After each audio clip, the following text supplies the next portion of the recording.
EMI start कर दिया था अपन ने, फ्लक्स वाले क्वेश्चन किए थे अपन ने। मैग्नेटिक फ्लक्स की बात की थी अपन ने कि मैग्नेटिक फ्लक्स क्या होता है, area integral of magnetic field magnetic flux होता है। इसके बाद phi equal to integration B vector dot D A vector होता है, इस तरह की बात की थी। तो phi equal to B vector dot D A vector कहां से आया था ये? Phi equal to integration B vector dot D A vector कैसे लिखा था?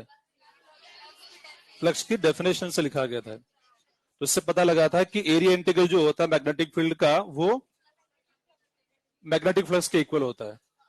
फिर यूनिफॉर्म फील्ड है, सरफेस प्लेन है, तो phi equal to B vector dot area vector ऐसे लिखा जाता है।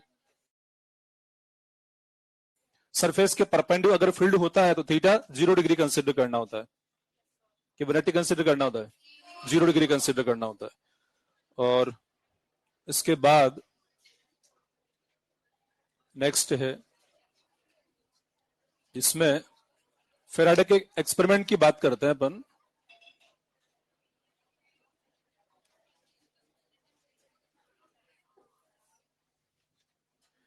एक क्यूब वाले एग्जांपल की बात होगी थी कि क्यूब पर फील्ड अप्लाई किया है, नेट फ्लक्स 0 होगा।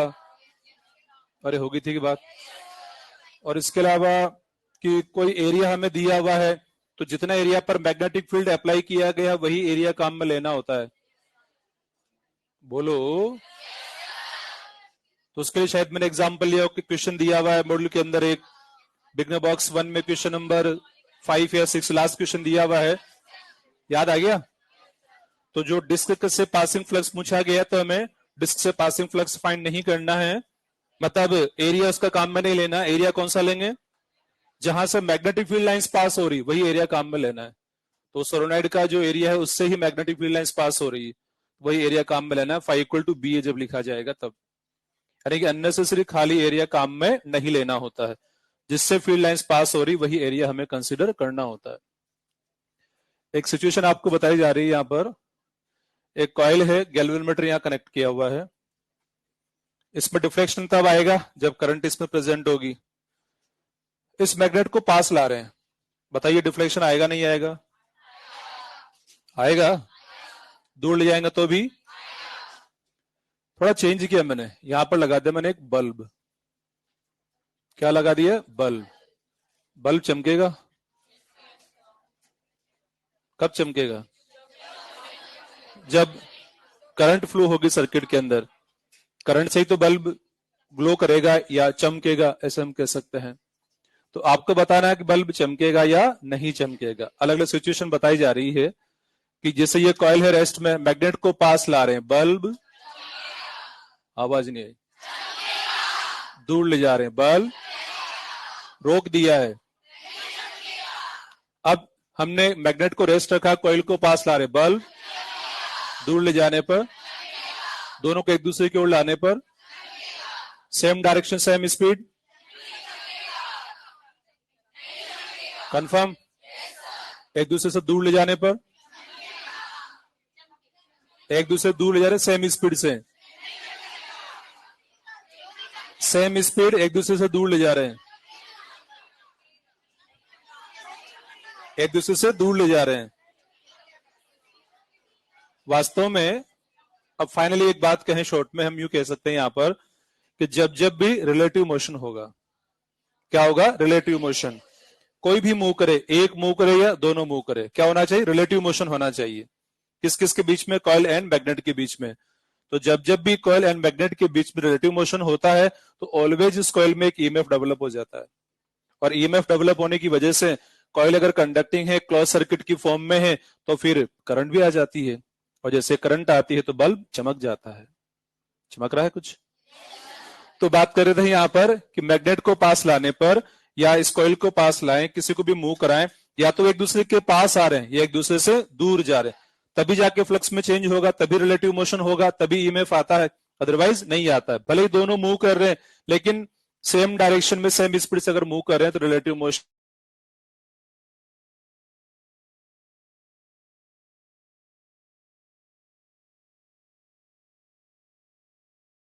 नहीं होगा।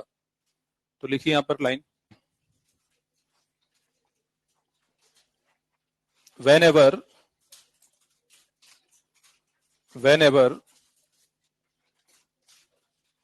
there is relative motion, whenever there is relative motion between coil and magnet,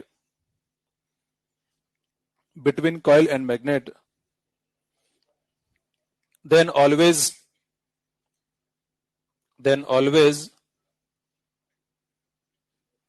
an EMF induces. Then always an EMF induces in coil.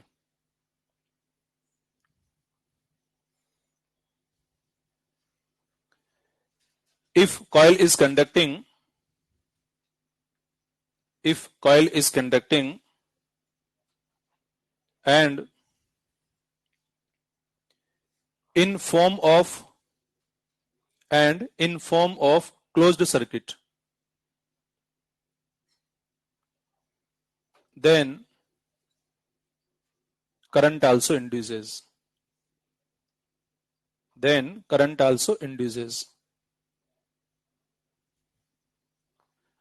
This phenomenon known as EMI, यानी कि electromagnetic induction. यहां जो ये term लिखा हमने EMI, electromagnetic induction, इस term को जरा समझा जाए कि क्या मीनिंग निकल रहा है, क्यों इलेक्ट्रोमैग्नेटिक इंडक्शन बोला गया है। इलेक्ट्रिक इफेक्ट आ गया है, EMF आ गया है कॉइल के अंदर, मैग्नेट की वजह से आया है, इंडक्शन प्रोसेस से आया है। कौन सा प्रोसेस? इंडक्शन। इसलिए नाम हुआ है इलेक्ट्रोमैग्नेटिक इंडक्शन। यहां पर इंडक्शन से क्या मीनिंग है, जरा इस बात को समझा जाए। जैसे इलेक्ट्रोस्टैटिक में स्टडी करते हैं मेथड्स ऑफ चार्जिंग के बारे में। कौन कौन से मेथड्स होते हैं चार्जिंग के? Friction, conduction, induction. Friction, conduction, induction. Friction and conduction दोनों में एक बात जानते हैं, दोनों बॉडी में कांटेक्ट होता है। लेकिन इंडक्शन की एक खास कंडीशन है कि इंडक्शन की क्या है कंडीशन? नहीं होना चाहिए कोई कनेक्शन, कोई कनेक्शन उनके बीच में नहीं होना चाहिए। दोनों अलग अलग हैं। जैसे एक अनचार्ज बॉडी है और एक चार्ज बॉडी है। इस अनचार्ज बॉडी के पास में एक चार्ज बॉडी को लेके आता है, जैसे पास ला रहे हैं तो इस चार्ज, सपोज पे पॉजिटिव चार्ज है तो यहाँ कैसा आ गया? नेगेटिव, और उधर पॉजिटिव आ गया। कोई कनेक्शन नहीं बनाया है और चार्ज इन सरफेसेस पर अपीयर हो गया है, तो ये इंडक्शन प्रोसेस है। मतलब इंडक्शन में कोई कनेक्शन नहीं है। हम आप पर नॉलेज वाला फील्ड अप्लाई कर रहे हैं। आप में नॉलेज या कंडक्ट हो रही है?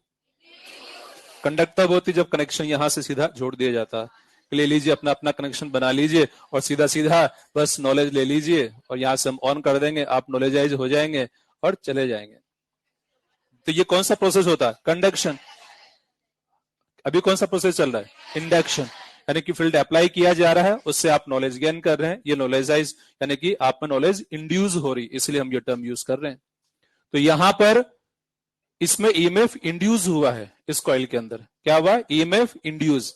इसीलिए हम ये टर्म काम में लेंगे, induce EMF, induce current, induce charge, induce electric वगैरह, जो टर्म बार बार काम में लेंगे। मतलब बिना किसी कनेक्शन के। अदरवाइज होता क्या है, किसी भी सर्किट में जब हमें EMF लाना होता है या करंट लाना होता है, जनरली क्या करते हैं? एक बैटरी को जोड़ते हैं, एक बैटरी को कनेक्ट करते हैं, कनेक्शन बनाते हैं, तब वहां EMF प्रेजेंट होता है सर्किट में और फिर करंट आ जाती है। तो यहां ऐसा कुछ नहीं किया, कोई कनेक्शन नहीं बनाया, किसी बैटरी को कनेक्ट नहीं किया है, केवल मैग्नेट और कॉइल के बीच में रिलेटिव मोशन ही हो रहा है, पास दूर आने के अकॉर्डिंग ही बस इसमें EMF आ गया है। मतलब बिना कनेक्शन के ही EMF आ गया है, इसलिए इंड्यूस EMF और ये प्रोसेस इंडक्शन प्रोसेस कहला रहा है। तो नाम हो गया पूरा इलेक्ट्रोमैग्नेटिक इंडक्शन। इलेक्ट्रिक इफेक्ट आया है, मैग्नेट का इसमें रोल है और इंडक्शन प्रोसेस से आया है। अब देखिए यहां पर क्या देखा कि रिलेटिव मोशन हो रहा है, इस वजह से मतलब जब जब रिलेटिव मोशन हो रहा है तब तब ये EMF डेवलप हो रहा है। फेराडे ने इसको चेक किया और अपने हिसाब से ऑब्जर्व करके कुछ लॉ दिए इसको समझाने के लिए। उन्हें फेराडेज लॉ कहा जाता है, first law Faraday, second law Faraday. उन लॉ की बात करने से पहले जो एकदम बेसिक बात है उस पर आते हैं अपन कि आखिर ऐसा क्यों हो रहा होगा। पूरा EMI चैप्टर में EMF होने के दो ही वजह होते हैं, EMF आने के दो ही वजह हैं। पहला तो है डीबी बाई dt से इलेक्ट्रिक फील्ड का इंड्यूस होना, और यही ईएमएफ कहलाता है। मैंने बात पहले ही बोल दी कि फेराडे के जो दो लॉ हैं, उनसे भी पहले एक और खास बात वो समझ रहे हैं हम। अभी फेराडे के लॉ पे नहीं गए हम, अभी फेराडे के लॉ की बात नहीं कर रहे हैं। तो बेसिक वजह क्या है ईएमएफ आने के, उसकी बात कर रहा हूं कि ईएमएफ आने के दो ही बेसिक वजह पूरा ईएमआई चैप्टर में।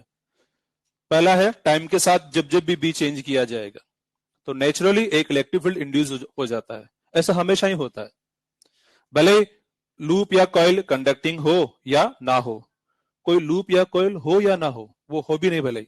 जैसे यहां एयर में भी, फ्री स्पेस में भी हमने टाइम के साथ बी को चेंज किया, और जैसे टाइम के साथ यहां बी को चेंज करेंगे, उस बी के डायरेक्शन के परपेंडिकुलर प्लेन में ऑटोमेटिकली इलेक्ट्रिक फील्ड इंड्यूस हो जाएगा। और इलेक्ट्रिक फील्ड का इंड्यूस होना ही, इलेक्ट्रिक फील्ड का आना ही ईएमएफ का आना होता है। क्योंकि आखिर ईएमएफ करता क्या है, इलेक्ट्रिक फील्ड ही लाता है। जैसे कोई सर्किट है, उसको बैटरी से हम कनेक्ट करते हैं, तो जैसे बैटरी से कनेक्ट करते हैं उस सर्किट के अंदर इलेक्ट्रिक फील्ड स्टेब्लिश हो जाता है, और फिर वो इलेक्ट्रिक फील्ड ही होता है जो कि फोर्स लगाता है इलेक्ट्रॉन जो फ्री उस वायर के अंदर होते हैं, सर्किट के अंदर जो होते हैं। तो इलेक्ट्रिक फील्ड इलेक्ट्रॉन पर फोर्स लगाता है, इलेक्ट्रॉन मूव करते हैं, करंट आ जाती है सर्किट में। तो सर्किट में करंट आने का वजह क्या हो गया कि देखा जाए तो पोटेंशियल डिफरेंस अप्लाई किया, इलेक्ट्रिक फील्ड आया, तो इलेक्ट्रिक फील्ड वहां आया ना, उसी ने फोर्स लगाया, तो इलेक्ट्रिक फील्ड है मतलब ईएमएफ है। तो हम कह रहे हैं बेसिक अप्रोच तो ये है इतना सा कि डीबी बाई dt से इलेक्ट्रिक फील्ड आता है। इसका रिवर्स भी तो होता है।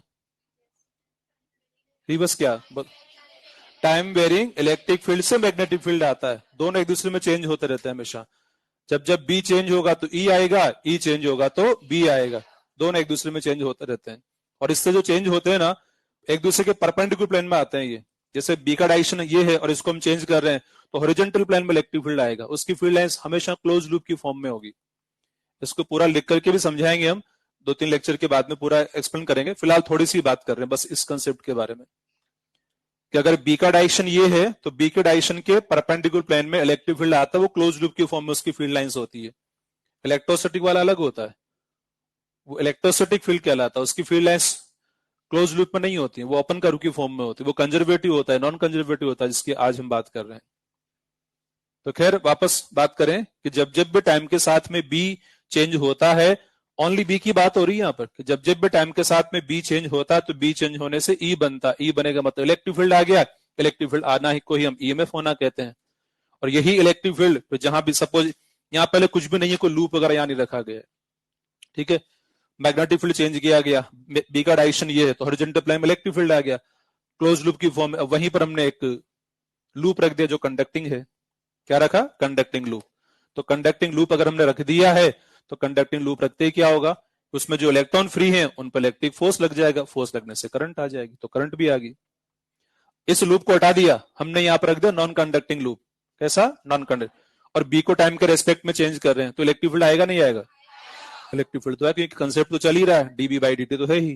तो डीबी बाई dt अगर है तो इलेक्ट्रिक फील्ड तो प्रेजेंट है, इलेक्ट्रिक फील्ड का प्रेजेंट होना ही मतलब ईएमएफ का आना है, ईएमएफ इज देयर। क्या करंट आएगी इसमें, करंट नहीं आई, क्योंकि मटेरियल की कमी है वहां पर, मटेरियल नॉन कंडक्टिंग है, इलेक्ट्रॉन फ्री ही नहीं है, फोर्स लगाने वाला तैयार है, चलने वाले फ्री नहीं है। जब इलेक्ट्रॉन ही फ्री नहीं है मूव करने के लिए तो फिर करंट नहीं आ पाएगा, तो करंट नहीं आएगी, केवल ईएमएफ रहेगा।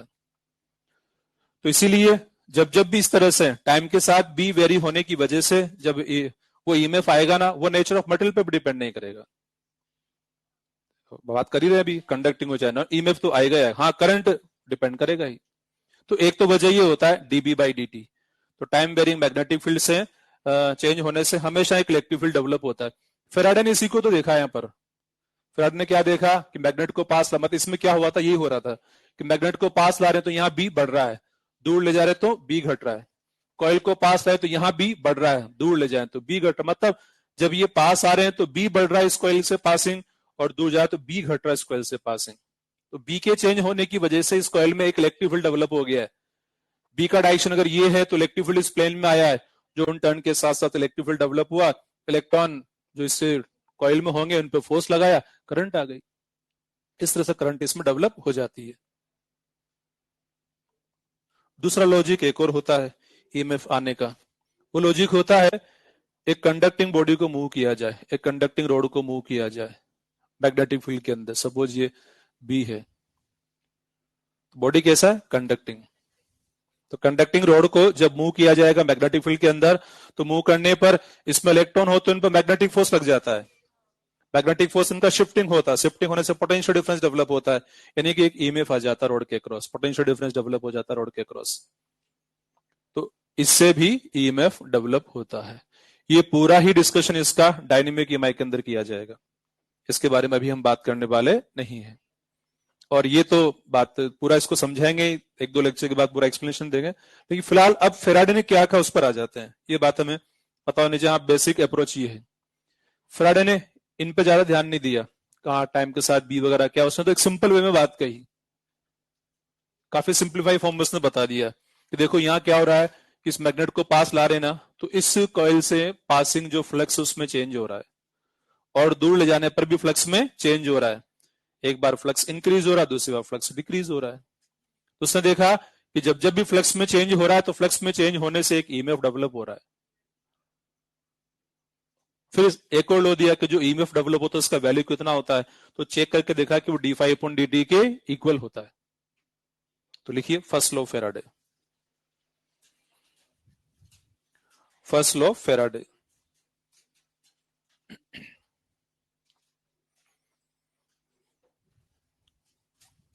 whenever magnetic flux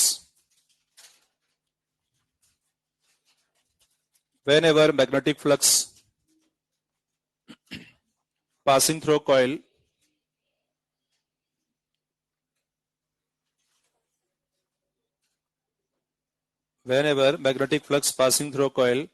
change with respect to time, then always an EMF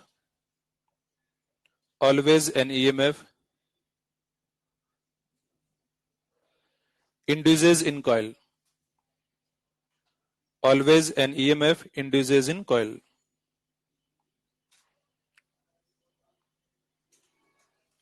अगला लिखिए second law Faraday,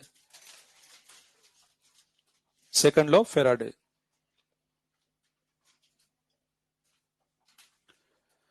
magnitude of induced EMF, magnitude of induced EMF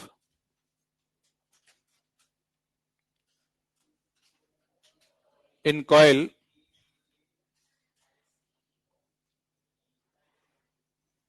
is equal to rate of change of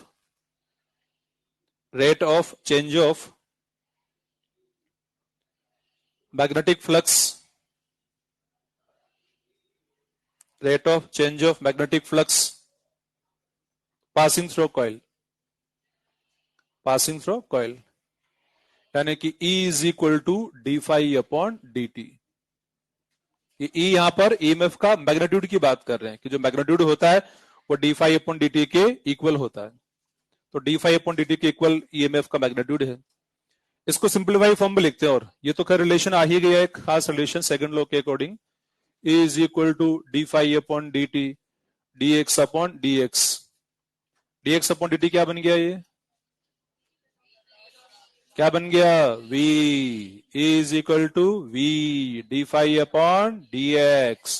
ये आ गया एक और relation. तो यहां से पता लग रहा है कि E प्रोपोर्शनल v कब, when d∅/dx is equal to constant। अच्छा, ये v जो लिखा गया है ये कौन सा वाला, किसका v है, मैग्नेट का है या कॉइल का है, किसका v है, ये रिलेटिव वाला है। दोनों में से कोई भी मूव करे रिलेटिव v लिखना होता है। तो ये v कौन सा वाला, रिलेटिव वाला है, ये रिलेटिव v होता है। तो इंड्यूस ईएमएफ जो होता है वो रिलेटिव वेलोसिटी के डायरेक्टली प्रोपोर्शनेट है। रिलेटिव वेलोसिटी फाइंड करने के लिए ये क्या रहता है, अगर दोनों मूव कर रहे हैं ना, तो अगर दोनों का वेलोसिटी का डायरेक्शन सेम है तो रिलेटिव वेलोसिटी प्लस करते हैं माइनस, अपोजिट डायरेक्शन में है तो प्लस, उस रिलेटिव वेलोसिटी फाइंड किया जाता है। एक बात देखते हैं यहां पर कि बोला है, यहां पर लिख दिया हमने कि d∅/dx जब कांस्टेंट होगा तब ये E प्रोपोर्शनल टू v होगा। तो d∅/dx कांस्टेंट है, यानी इसको कैसे चेक किया जाए, वैसे नीट लेवल पे जो क्वेश्चन पूछे जाते हैं उनमें इतना आपको मौका ही नहीं देगा कि आपको चेक करने की जरूरत पड़े कि d5/dx कांस्टेंट है या नहीं है, मतलब इन्फॉर्मेशन देता ही नहीं हो। यानी कि आपको तो बस वेलोसिटी और ईएमएफ के बारे में बात हो रही है तो सीधा सीधा ई प्रोपोर्शनल टू बी काम में लेना होता है, या हम वहां ये मान के चलते हैं कि हाँ d5/dx कांस्टेंट ही होगा या जरूरत है इसके बारे में सोचने की, तो ई प्रोपोर्शनल टू बी होगा। फिर भी थोड़ा समझा जाए कि आखिर d5/dx कांस्टेंट कब हो रहा होगा, उसको जरा ध्यान से समझते हैं। सब जाग तो रहे हैं? कंफर्म? तो देखिए यहां पर सपोज ये कॉइल है और इससे अलग अलग डिस्टेंस हमने मेंशन कर दिया है। ये डिस्टेंस 1 मीटर है और एक और डिस्टेंस यहां पे मेंशन कर दिया कि ये 2 मीटर डिस्टेंस है। ये कितना डिस्टेंस है? किससे? कॉइल कहां पर है? ये वर्टिकल जो रखा है ये कॉइल है। ये डिस्टेंस कितना है? ये कितना है? अब मुझे ये करना है, पहले मैं बता दूं, मेरा कहना ये है, और कहना क्या सच ही कह रहा हूं, कि d5/x जो होता है वो कांस्टेंट तब रहेगा जब इस मैग्नेट को, सपोज ये मैग्नेट है, इन दो फिक्स्ड पोजीशन के बीच में हम मूव कराएं, एक बार v1 वेलोसिटी से एक बार v2 वेलोसिटी से। तो दो फिक्स्ड पोजीशन के बीच में अलग अलग वेलोसिटी से जब मूव कराएंगे ना, तभी ये d5/x का वैल्यू कांस्टेंट मिलेगा। अगर अलग अलग पोजीशन के बीच में मूव कराएंगे, यानी कि एक बार यहां से यहां v1 वेलोसिटी से लाए और एक बार यहां से यहां v2 वेलोसिटी लाए, तो फिर ये कांस्टेंट नहीं होगा और ये काम नहीं आएगा। ये काम तभी आएगा जब ये कांस्टेंट कब होगा?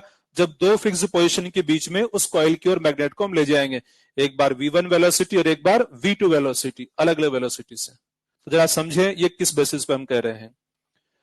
यहां पर डिस्टेंस हमने ज्यादा लिया हुआ है तो इसको Δ5/Δx भी हम कह सकते हैं। पहले आती बात डेल्टा एक्स के बारे में। तो डेल्टा एक्स कांस्टेंट दोनों केसेस में, दोनों केस मतलब एक बार v1 से जा रहे हैं एक बार v2 से जा रहे हैं, लेकिन यहां से लेके यहां तक ही हमें चेक करना है। तो बताइए दोनों बार चेंज इन पोजीशन सेम या डिफरेंट? सबको पता लग रहा है ये दोनों बार सेम है, तो डेल्टा एक्स का वैल्यू दोनों बार सेम है। अब देखना डेल्टा फाई, किसके लिए डेल्टा फाई देख रहे हैं अपन? ये मैग्नेट के लिए, कॉइल के लिए, किसके लिए? आवाज नहीं आई। किसके लिए देख रहे हैं? कॉइल के लिए। तो कॉइल के लिए क्या देख रहे हैं? Delta phi. कब? जब इस मैग्नेट को यहां से यहां तक ले जाएंगे, यानी कि चेंज इन फ्लक्स। तो पहली बार रवाना यहां से करना है, एक बार v1 स्पीड से ले जाएंगे वहां तक, दूसरी बार v2 से, लेकिन रवाना यहीं से तो करेंगे, इनिशियल पोजीशन दोनों बार यही है। आ रही बात समझ में? तो उस कॉइल से पासिंग जो फ्लक्स होगा जब मैग्नेट यहां पर है, तो वो एक तो उसके एरिया पे डिपेंड करेगा, दूसरा मैग्नेटिक फील्ड पे डिपेंड करेगा जो इसका फील्ड वहां तक पहुंचेगा। तो दोनों बार स्टार्ट यहीं से करना है, तो दोनों बार इनिशियल फ्लक्स उससे जो पासिंग होगा, बोलो सेम या डिफरेंट? सेम ही आएगा। आ रही बात समझ में? क्योंकि उसका एरिया तो फिक्स हो ही गया, और जब स्टार्ट यहीं से करना है, यहीं से हमें ऑब्जर्व करना है, तो जितना बी पहली बार उससे उतना ही बी दूसरी बार भी पास हो रहा है, क्योंकि डिस्टेंस पे बी डिपेंड करेगा। तो दोनों बार बी सेम है, यानी दोनों बार फ्लक्स सेम है, इनिशियल फ्लक्स दोनों टाइम पर सेम है। अब डिफरेंट डिफरेंट स्पीड से हम ले जाना चाहते हैं, कहां तक? यहां तक, एक बार v1 से लाए एक बार v2 से लाए, लेकिन लाए यहां तक ही है। इस पोजीशन के लिए बात करें, दूसरी पोजीशन की बात नहीं कर रहे हैं। तो अगेन इसका एरिया मतलब इसका फ्लक्स देखना है, जो φ2 जिसे नाम दिया जाए। तो दूसरी बार अब जो फ्लक्स होगा वो उसके एरिया पर डिपेंड करेगा, एक तो एरिया फिक्स है, दूसरा किस पर डिपेंड करेगा? बी पर। तो बी किस पर? डिस्टेंस पर डिपेंड करेगा। तो दोनों बार हम भले v1 से आए हों या v2 से आए हो, आना यहीं तक है। तो अब जो b पास होगा दोनों बार सेम ही तो पास होगा, यानी कि इनिशियल फ्लक्स दोनों बार सेम या डिफरेंट? सेम। फाइनल फ्लक्स दोनों बार सेम। तो दोनों बार ही इनिशियल फ्लक्स का वैल्यू फाइनल फ्लक्स का वैल्यू, मतलब इनिशियल फ्लक्स दोनों बार सेम है, फाइनल फ्लक्स दोनों बार सेम है, तो डेल्टा फाई भी दोनों बार सेम ही आएगा, कोई कैलकुलेशन करने की जरूरत हमें नहीं है। तो delta φ/Δx equal to constant है।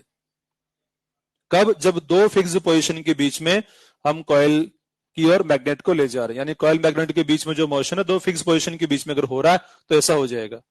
पर इतना हमें चेक करने की जरूरत नहीं पड़ती है, क्वेश्चन में सीधा सीधा हम ये ई प्रोपोर्शनल टू बी काम में ले लेते हैं।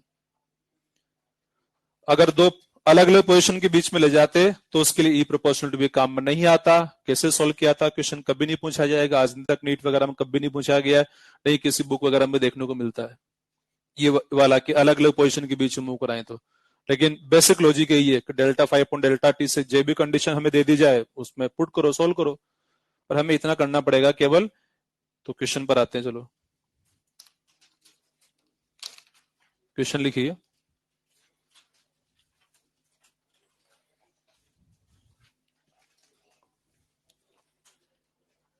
A coil and a magnet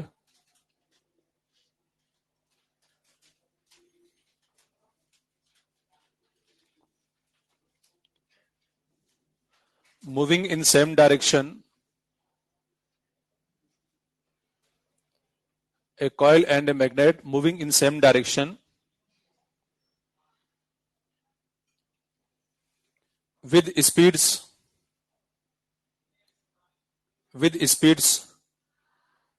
4 meter per second and 2 meter per second. 4 meter per second and 2 meter per second respectively.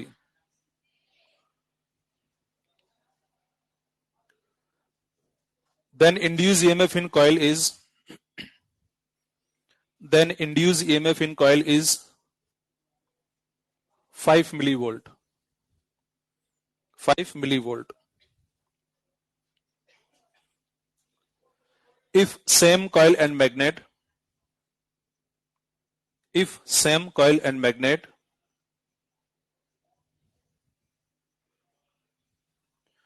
moves towards each other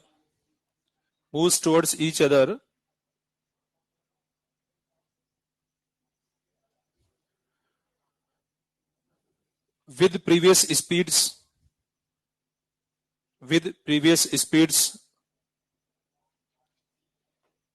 from same position,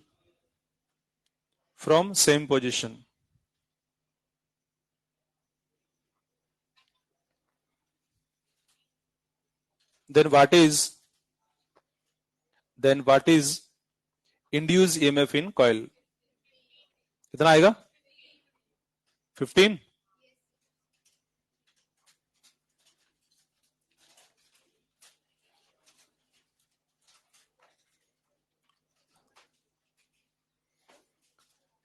दो सिचुएशन हमें दे रखी है, दोनों में हम रिलेटिव वेलोसिटी फाइंड करेंगे। पहला आ जाएगा 4 + 2 यानी कि 6 मीटर पर सेकंड, दूसरे में आ जाएगा 4 - 2 यानी कि 2 मीटर पर सेकंड। करना क्या है? E proportional to V apply करना हमें, यानी कि E2/E1 is equal to V2/V1। ये 6 है, ये 2 है, तो आ गया 3, तो E2 is equal to 3E1 यानी कि 3 × 5 15 मिलीवोल्ट। सही है?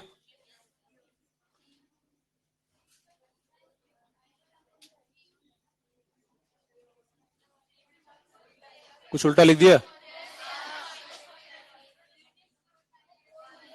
पहले क्या है? सेम डायरेक्शन में, सब गड़बड़ कर दिया आप लोगों ने।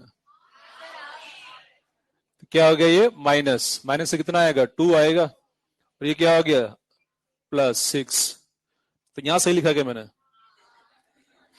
प्रिंटिंग मिस्टेक थी इसका मतलब।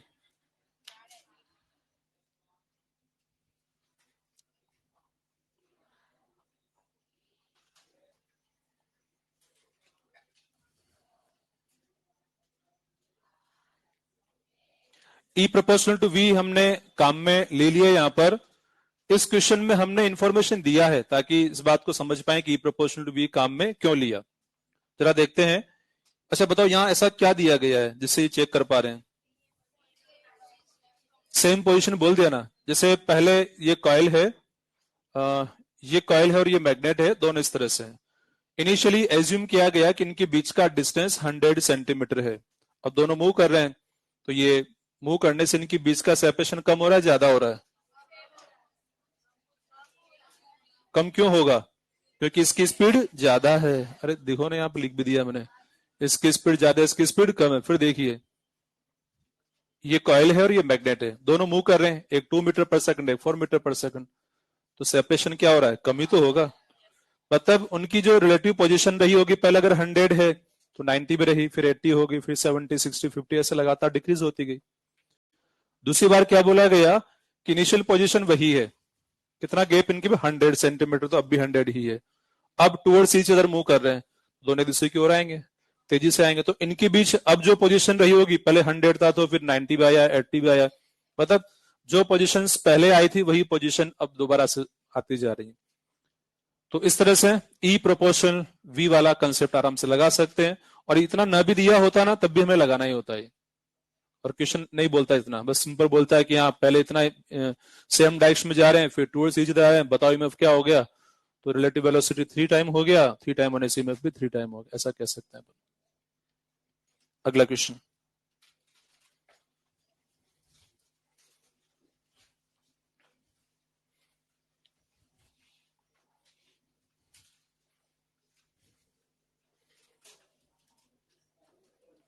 देखिए 3 loops of copper, iron and wood,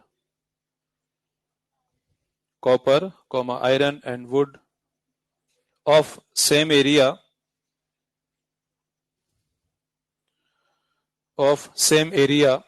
placed in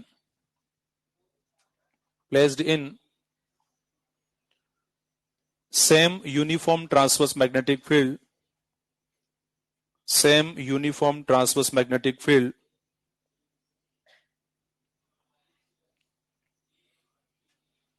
if magnetic field decreases with the same rate,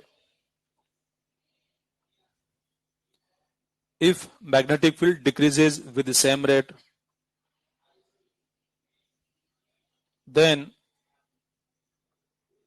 in which loop induced EMF is maximum? In which loop induced EMF is maximum?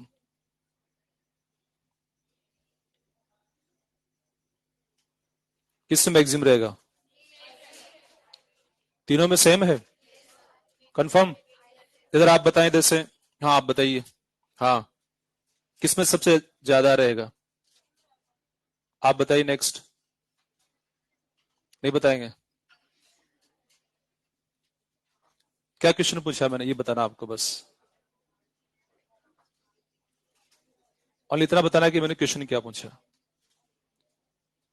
क्या लिखा है question, क्या question लिखाया गया, पढ़ के सुना दीजिए।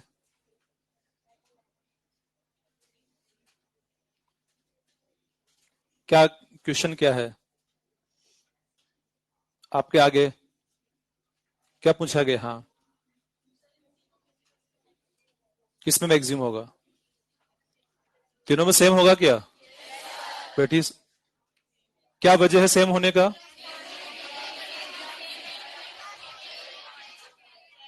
देखिए E इज इक्वल टू क्या है, D phi upon D T है। पहले इसके अकॉर्डिंग बात करें तो D upon D T phi equal to B A. ये phi equal to B A क्यों लिख दिया मैंने? क्या लिखा गया ऐसा क्वेश्चन में?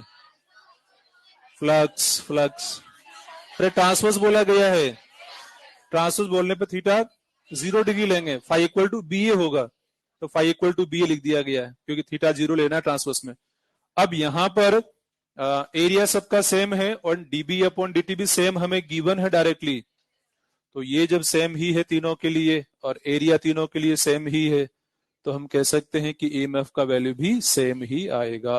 पहली बात तो ये कि मैथमेटिकली हमने चेक कर लिया है। लेकिन कुछ के माइंड में आता है कि सर ये, लेकिन एक तो कंडक्टिंग और एक नॉन कंडक्टिंग भी है, तो फिर क्या उसका कोई फर्क नहीं पड़ेगा? क्यों फर्क नहीं पड़ रहा?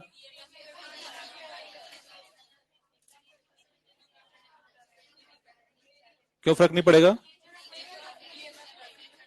मैंने तो बोला ही नहीं भी, आप लोग क्यों लाइन बोले जा रहे हैं कि नेचर ऑफ मटेरियल पर डिपेंड नहीं करता, नेचर, मैंने कब बोला ऐसा? बोला था क्या? क्या बोला था? मैंने ये जरूर बोला है कि डीबी बाई डी से जो इलेक्ट्रिक फील्ड आता है वो नेचर ऑफ मटेरियल पर डिपेंड नहीं करेगा। तो डीबी बाई डी से जो इलेक्ट्रिक फील्ड आएगा, यानी कि इस तरह से जो ईएमएफ आएगा वो नेचर ऑफ मटेरियल पर डिपेंड, तो यहां ऐसा ही है, ये सिचुएशन है।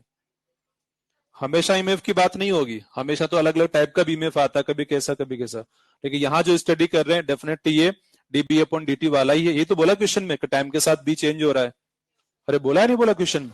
तो टाइम के साथ बी चेंज होने से जो ईएमएफ आता है वो नेचर ऑफ मटेरियल पर डिपेंड नहीं करेगा, क्योंकि हमेशा इलेक्ट्रिक फील्ड आता है चाहे कुछ भी प्रेजेंट वहां पर हो। फिर भी कुछ का मन यूं नहीं मानता सर, लेकिन ईएमएफ अगर है तो करंट तो होना चाहिए ना, जो उड़न वाला है, नॉन कंडक्टिंग वाला है, उसमें तो करंट ही नहीं होगा। तो क्यों ना ऐसा एग्जाम्पल लिया जाए जिसमें ईएमएफ प्रेजेंट है फिर भी करंट नहीं है। एग्जाम्पल लेता हूं, सपोज हमारे पास दो सर्किट या दो लूप हैं, एक कंडक्टिंग मेटल का और एक नॉन कंडक्टिंग मेटल का लूप है। कंडक्टिंग वाले के पास हमने एक बैटरी रख दिया है, क्या रख दिया? बैटरी, मतलब बैटरी कनेक्ट कर दिया है। नॉन कंडक्टिंग वाले से भी एक बैटरी कनेक्ट कर दिया है। तो दोनों लूप हमने फिजिकली उनको लिए हैं, दोनों जगह बैटरी हमने रखी हुई है। तो बताइए क्या दोनों में करंट आ जाएगी? किसमें करंट आएगी? जो कंडक्टिंग वाला लूप है उसमें करंट आएगी, नॉन कंडक्टिंग में करंट नहीं आएगी। क्या नॉन कंडक्टिंग जहां है वहां ईएमएफ नहीं है? क्या कोई बैटरी नहीं है? बैटरी तो है वहां पर। तो बैटरी हमने लगा रखा है, बैटरी प्रेजेंट है, फिर भी करंट नहीं होने का वजह क्या? कि मटेरियल कंडक्ट नहीं है। कमी है तो किसके? मटेरियल की कमी है, इलेक्ट्रॉन फ्री होने की कमी है। तो हमारा कहना ये कि इसका मतलब ये नहीं हुआ कि करंट नहीं तो ईएमएफ भी नहीं होगा। कुछ यही कहते हैं सर करंट तो है ही नहीं, फिर कैसे मान ले कि इसमें ईएमएफ है? तो मानना पड़ेगा ना, ये जो एग्जाम्पल हमने लिया कि वहां पर करंट नहीं है बट ईएमएफ प्रेजेंट है, तो ईएमएफ प्रेजेंट हो सकता है। तो ये इसी का एग्जाम्पल है यहाँ पर कि उड़न वाला जो लूप है उसमें टाइम के साथ बी चेंज होने से फ्लक्स चेंज हो रहा है वहां पर उस तरह से, तो ईएमएफ वहां पर प्रेजेंट है। तो तीनों में सेम आंसर आ जाएगा इसका। नेक्स्ट,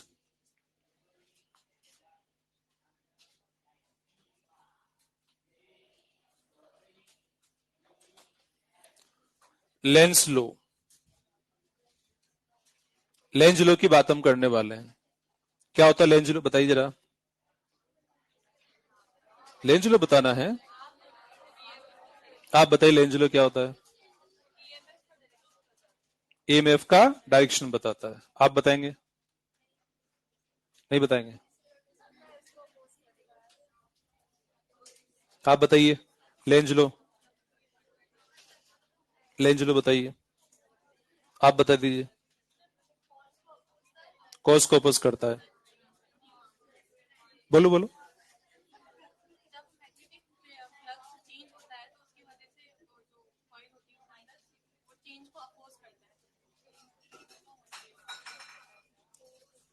और कोई बताना चाहें लेंज लो के बारे में? हाँ बोलिए।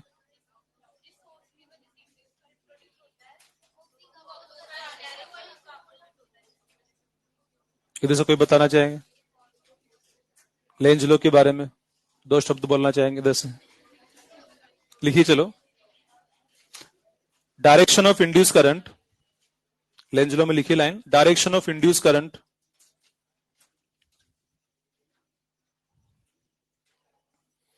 direction of induced current is in such a way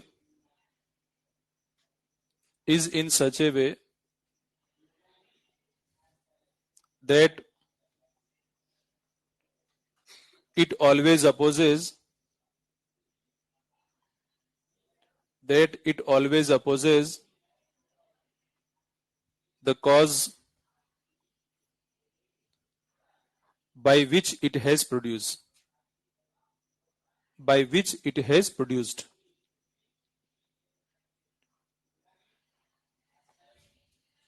Direction of induced current is in such a way that it always opposes the cause by which it has produced. ऐसे Lenz law को लिखा जाता है।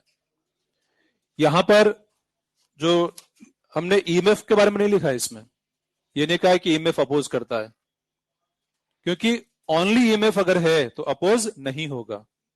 Oppose तभी होगा जब circuit में current होगी, तो करंट होने की वजह से अपोज होता है। हाँ ये बात सही कि करंट ईएमएफ आने के बाद ही आती है, पहले ईएमएफ है फिर करंट है। तो कभी कभी ईएमएफ का नाम भी ले सकते हैं, पर ज्यादा अच्छे ढंग से अगर लिखा जाए तो करंट लिखना ज्यादा बेटर है। इसलिए हमने ये लिखा, direction of induce current is in such A way that it always opposes the cause by which it is produced. जरा समझते हैं इसको अच्छे से। देखिए यहां पर एक ये लूप हमने ले लिया, लूप कहें कॉइल कहें, चपटा सर्कल की फॉर्म में बना रखा है। क्या इंडिकेट कर रहा है कि चपटा है? अरे बोर्ड के पेन के परपेंडिकुलर है, ऐसे है ये, बोर्ड के पेन के परपेंडिकुलर या प्लेन ऑफ पेपर के परपेंडिकुलर है।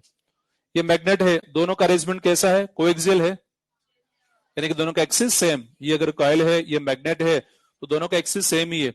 कोएक्सियल लेने से क्या हो जाएगा कि अभी इस डिस्टेंस पर मैक्सिमम फ्लक्स लिंक हो पा रहा है। क्या हो रहा है? Maximum flux link. किससे? इस मैग्नेट की वजह से कॉइल से जो फ्लक्स लिंक है वो मैक्सिमम फ्लक्स लिंक हो रहा है। अब मैक्सिमम फ्लक्स लिंक हो रहा है ना। अच्छा एक और बताइए, इसमें ऑब्जर्वर किधर की ओर होगा, राइट या लेफ्ट? राइट में ऑब्जर्वर है, पता लग रहा है डायग्राम देख के। जिधर से लाइन आती हुई सेंटर तक आती नजर आती उधर की ओर ऑब्जर्वर कंसिडर किया जाता है, इधर ऑब्जर्वर कंसिडर। और आगे अब जब भी हम डायग्राम बनाएंगे तो इस बात का आपको ध्यान रखना है कि ऑब्जर्वर कहाँ है, वो सोच समझ के आप डायग्राम बनाएं, क्योंकि ऑब्जर्वर पर ही आंसर डिपेंड करा है क्वेश्चन का। तो इसमें ऑब्जर्व इधर की ओर है, यहां खाली जगह हमने छोड़ा हुआ, इट मीन ऑब्जर्व इधर की ओर है, ठीक है। अब देखिए इसमें इस मैग्नेट को इधर की ओर लाया जा रहा है। मैग्नेट को इधर की ओर जब मूव कराएंगे अपन तो इनके बीच का डिस्टेंस क्या होगा, ज्यादा है कम? डिस्टेंस कम, तो इसका बी यहां पर बढ़ेगा घटेगा? इसका बी बढ़ेगा, यानी कि फ्लक्स में चेंज होगा, ईएमएफ आएगा, करंट आएगी। करंट आएगी इसमें, अरे आएगी नहीं आएगी? तो करंट इसमें आएगी। अब जब करंट यहां पर आएगी तो किस लॉ से आएगी, लेंज लॉ से आएगी। तो लेंज लॉ क्या कहता है, उस कोस का अपोज करना जिस कोस से इंड्यूस हुई है। कोस क्या है, मैग्नेट का पास आना, उसी को दूर भगाना। अब दूर कैसे भगाएगी, बोलेगी चल हट, ऐसा तो नहीं बोलेगी, क्या करेगी, अपोज करेगी। अब अपोज कैसे करना है, ये डाइपोल है, क्या है ये, डाइपोल। इस डाइपोल का अपोज करने के लिए खुद भी डाइपोल का रूप धारण करेगी। क्या करेगी, खुद भी डाइपोल का रूप धारण कर लेगी। ये करंट कैरिंग कॉइल एक डाइपोल ही तो होता है, तो डाइपोल की फॉर्म में होता है। डाइपोल इस तरह से बनेगी ये कॉइल ताकि इसके पास आने का अपोज हो जाए। तो यहां पर देखिए, बता दीजिए आप खुद मुझे कि यहां पर क्या बनेगा, नॉर्थ, इधर क्या बन जाएगा, साउथ। अगर आंसर पूछ जाए क्लॉकवाइज या एंटी क्लॉकवाइज, एंटी क्लॉकवाइज क्यों बोला, क्योंकि ऑब्जर्वर एन को देख रहा है, ऑब्जर्वर यहां पर है, यहां बैठा हुआ ऑब्जर्वर इसी को देख पाएगा, इसलिए इसका आंसर एंटी क्लॉकवाइज दिया जाएगा। क्योंकि जो आंसर देना होता है वो ऑब्जर्वर को देना होता है। एंटी क्लॉकवाइज क्यों बोला एक बार फिर बता दो, हालांकि पहले बता चुके हम। जैसे करंट आई जब एंटी क्लॉकवाइज होती है ना तब एन पोल बनता है, और जब आई क्लॉकवाइज होता है तो फिर साउथ पोल बनता है, ये सब जानते हैं ना। तो एन से एंटी क्लॉकवाइज है और एस से क्लॉकवाइज है, तो यहां पर एन था तो इसलिए एंटी क्लॉकवाइज हमने कह दिया है। और चेक करें, इस मैग्नेट को दूर ले जाया जाए, दूर ले जाएंगे तो यहां पर डी, मतलब इनके बीच का डी क्या होगा, बढ़ेगा, और यहां बी घटेगा, इसका फ्लक्स घटेगा, फ्लक्स में चेंज होगा, ईएमएफ आएगा, करंट आएगी, करंट आएगी इसमें। अब करंट आएगी तो कैसे आएगी, लेंज लॉ से आएगी। किससे आएगी, लेंज लॉ से। अब लेंज लॉ से करंट कैसे आएगी, उस कोस का अपोज, कोस क्या है, मैग्नेट का दूर जाना, इसी का अपोज करना है। तो अपोज कैसे, करंट यहां इस तरह से आएगी, इस तरह से ये करंट कैरिंग कॉइल इस तरह का डाइपोल बनेगा ताकि इसके दूर जाने का अपोज हो जाए। यानी कि ये एन है तो क्या बनेगा, एस, ऐसा कह सकते हैं। आ रही बात समझ में? तो इस तरह से यहां पर एनएस पोल वगैरह कब बनेंगे पता लगा रहे हैं अपन। थोड़ा और समझते हैं, समझ लें थोड़ा और। मैंने थोड़ी देर पहले बोला था कि अपोज तभी होगा जब ईएमएफ आएगा, अदरवाइज अपोज, सॉरी, जब करंट होगी तभी अपोज होगा, केवल ईएमएफ है तो अपोज नहीं होगा। कैसे जरा समझते हैं। मैंने लगा दे कट, क्या लगा दे, कट। किसमें, इस लूप में कट लगा दिया गया है। अब जरा बताइए, मैग्नेट को पास आने पर फ्लक्स बढ़ेगा नहीं बढ़ेगा,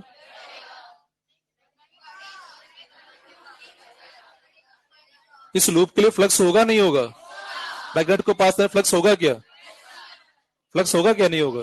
अरे कट लगा हुआ है, क्यों होगा फ्लक्स, क्योंकि फ्लक्स का लिंक एरिया से है। ये जो एरिया है ना इस लूप का, उस एरिया से फील्ड लाइंस तब भी आर पार जा रही है, तो फील्ड लाइंस अगर आर पार जा रही है तो मतलब फ्लक्स लिंक है, तो फ्लक्स तो है, कंफर्म है। अब फ्लक्स है तो जब इसको पास लाएंगे तो फ्लक्स बढ़ेगा, फ्लक्स में चेंज होगा, ईएमएफ, करंट नहीं आएगी, करंट नहीं आएगी, पक्का है ये, क्योंकि यहां पर ओपन लूप बना हुआ है, करंट आएगी नहीं। तो जरा बताइए, अब इस कंडीशन में जब ओपन बना हुआ है इस मैग्नेट को पास लाएंगे तो क्या अपोज होगा।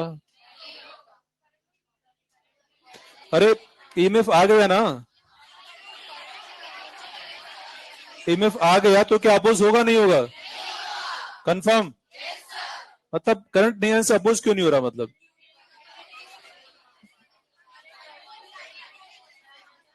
डाइपोल नहीं बनेगी यूं, ये कोई डाइपोल नहीं बन पाएगी क्या।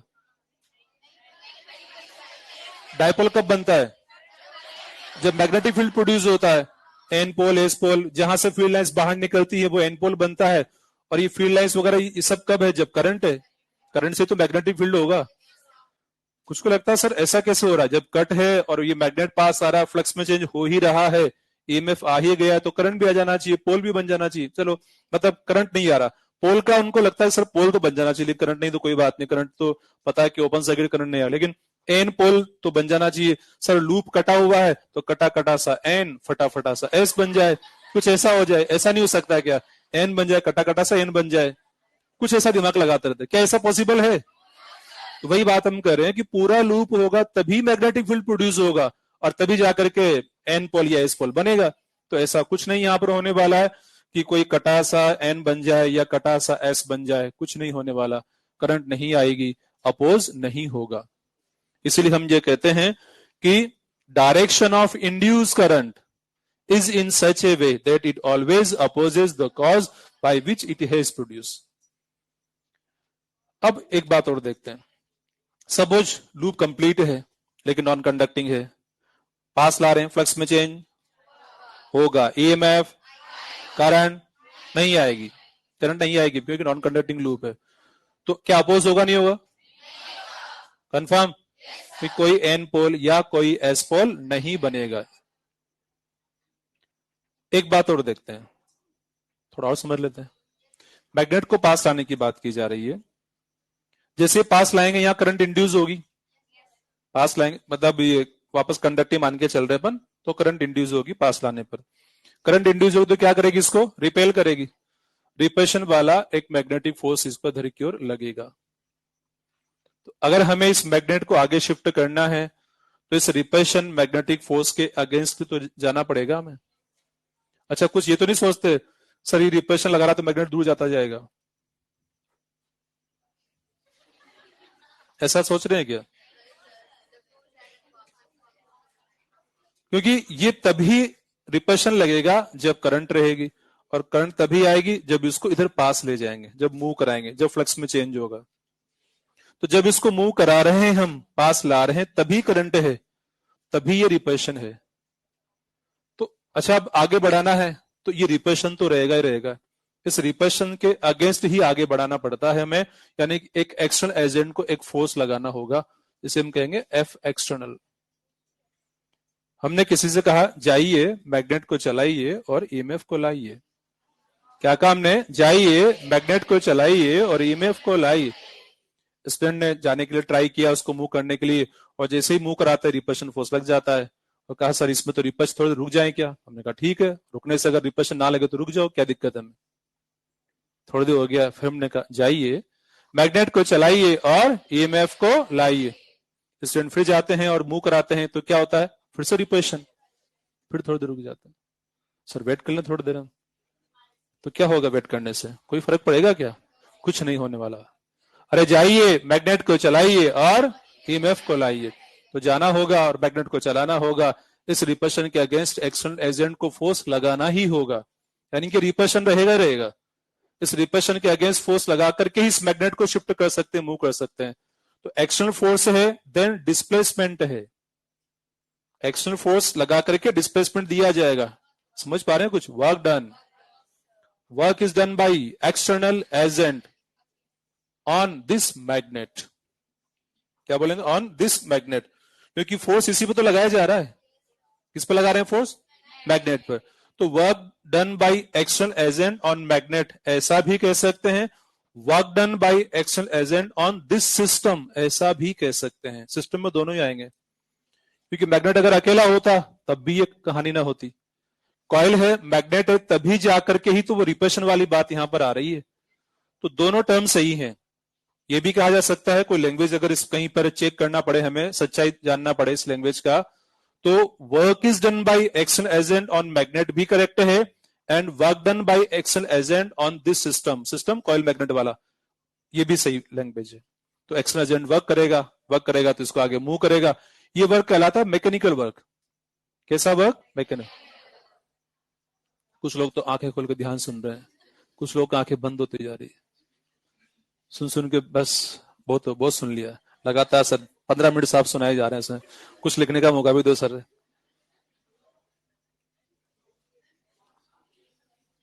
कुछ लोग नीचे से आवाज आ रही है, इसको सुनते जा रहे हैं। ये जो साउंड आ रहा है नहीं, कहां से आ रहा है? नीचे से तो आ रहा है। हमें क्या पता कहां से आ रहा है? आप लोगों को पता नहीं, मैं सोचा आप लोगों को पता होगा सब, क्योंकि आप तो यहीं से, मैं तो अभी भी आया हूं इस बिल्डिंग में थोड़ी देर पहले भी, मतलब आप लोग सुबह से यहीं थे। कुछ पता ही नहीं आप लोगों को? चलो नहीं बताते हैं फिर। अरे कुछ प्रोग्राम चल रहा है, जन्माष्टमी का प्रोग्राम चल रहा है। हमें तो बुलाया नहीं, फिर ऐसा कैसा प्रोग्राम है? ये स्कूल वालों का प्रोग्राम, मतलब स्कूल जो डीडीपीएस स्कूल है उनका प्रोग्राम, छोटे बच्चों का प्रोग्राम है। तो उनकी आज स्कूल से छुट्टी कर दी गई है, उनको ऐसे ही यहाँ बुलाया गया था प्रोग्राम में। तो, तो शायद 9:30 से उनका प्रोग्राम स्टार्ट हुआ था। नहीं, मुझे बुलाया था, मैं नहीं गया, क्योंकि मुझे यहाँ आना था ना। तो बात कर रहे हैं यहाँ पर, देखिए। हाँ बोलिए। अभी बाकी है अभी, और अभी मत पूछिए, आप रुक जाइए थोड़ी देर। देखिए यहाँ पर क्या हो रहा है कि जैसे इसमें बात कर रहे थे अपन की एक्शन एजेंट को वर्क करना पड़ेगा, तो जो वर्क कौन सा है? मैकेनिकल वर्क, यानी कि मैकेनिकल एनर्जी एक्शन एजेंट दे रहा है। कौन दे रहा है? Action agent. इस सिस्टम को दे रहा है, इस मैग्नेट को दे रहा है।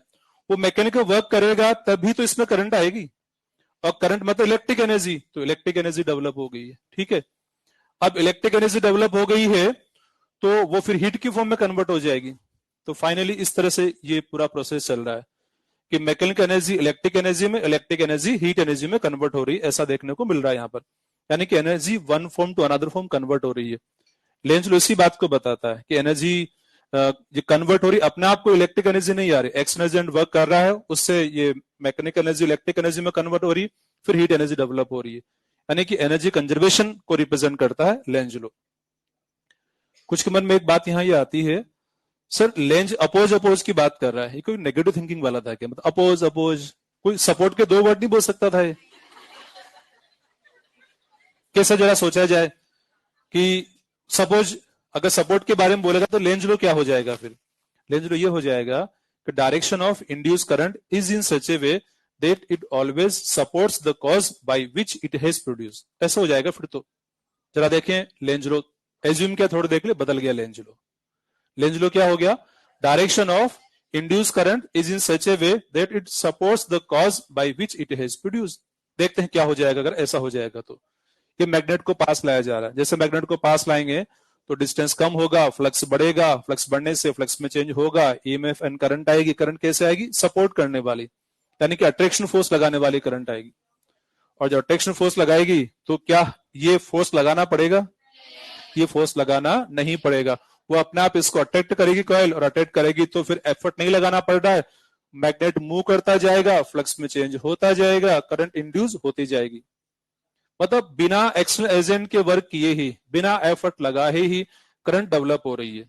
जबकि वास्तव में कोई भी करंट वगैरह चाहिए, जैसे ये इलेक्ट्रिसिटी हमें मिल रही है यहाँ पर, इसके लिए काफी इनपुट लगाया गया है, बड़े बड़े पावर प्लांट लगाने पड़े यहाँ पर, हालांकि यहाँ नहीं लगाएगा, मतलब यहाँ तो जनरेटर ही मेनली, बाकी जो पावर प्लांट लगा रखी वहीं से इलेक्ट्रिसिटी सबको मिलती है, तो काफी इनपुट लगाना पड़ा तब जाकर इलेक्ट्रिसिटी मिलती है। अगर ऐसा काम हो रहा है, लेंज लो बदल गया, तो एक इजी काम ये हो जाएगा कि कॉइल को सस्पेंड कर दे यहाँ पर, और जिनको नींद आ रही उनको बोल दे कि एक मैग्नेट लेके बैठ जाओ और मूव कराते रहो, मूव कराते रहेंगे, और मैग्नेट थोड़ा सा भी पुश करते ही वो मैग्नेट मूव भी करते रहेंगे और इलेक्ट्रिसिटी मिलती रहेगी, दोनों काम होते रहेंगे। तो इतना इजीली, और इतना इजी काम हो गया है कि बस बिना एफर्ट के इलेक्ट्रिसिटी मिलने लग गई है। फिर तो एक बात और हो जाएगी जो आपने कभी सपने भी ना सोचा होगा, कि आपके मोबाइल पे एक एसएमएस आएगा कि आपका मनपसंद जो मेडिकल कॉलेज है आप फिल कर दीजिए। जैसे आप कॉलेज फिल कर देते हैं, अगले ही पल फिर मैसेज आता है, you are selected in your college. कैसा लगेगा ऐसा देख करके? लेकिन ऐसा कभी भी पॉसिबल नहीं है, ऐसा कभी भी पॉसिबल नहीं है। वास्तव में लॉजिक ही है कि अगर हमें आउटपुट चाहिए तो इनपुट लगाना ही पड़ता है। ऐसा नहीं होगा कि बस आप केवल कॉलेज का नाम बता दें और नाम बताते ही आपको वहां पर सीधा सेलेक्ट करा दिया जाए, ऐसा कभी भी पॉसिबल नहीं है।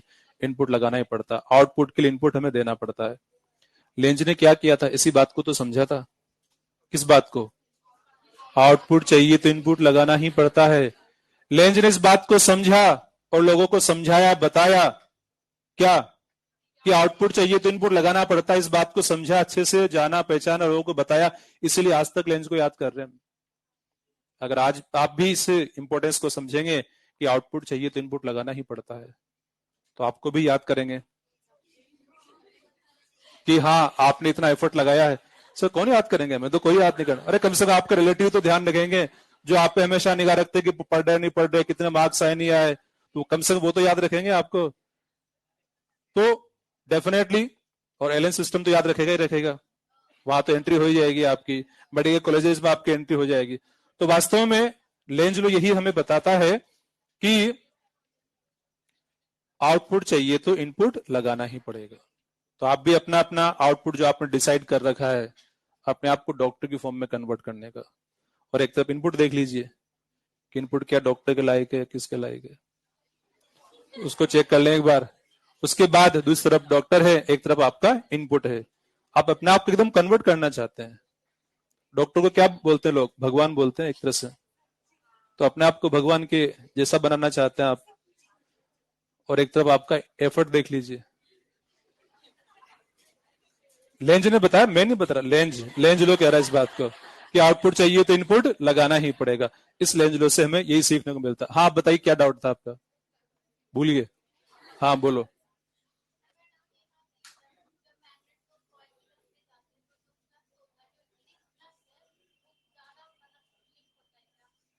मैग्नेट को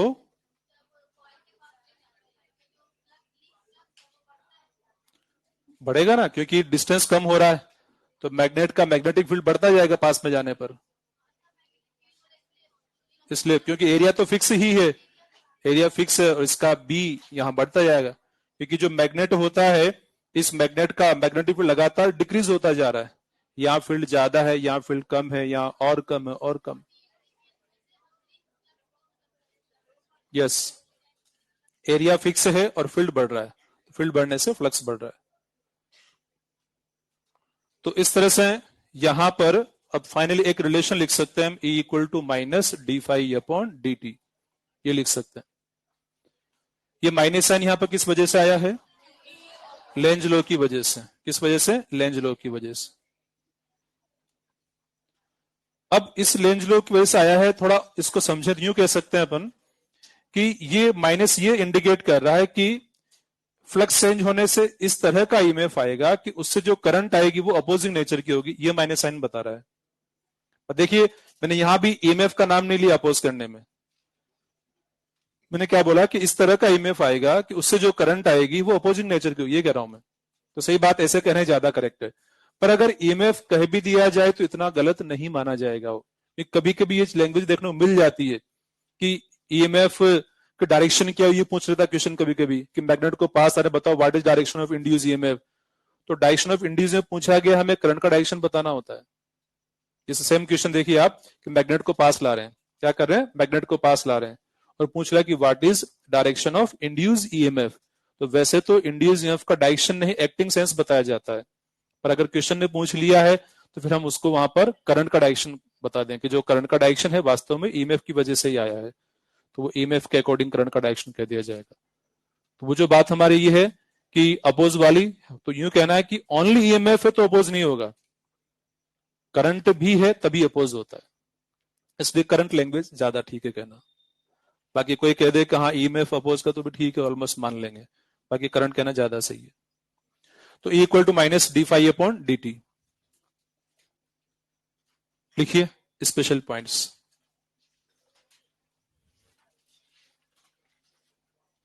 special points.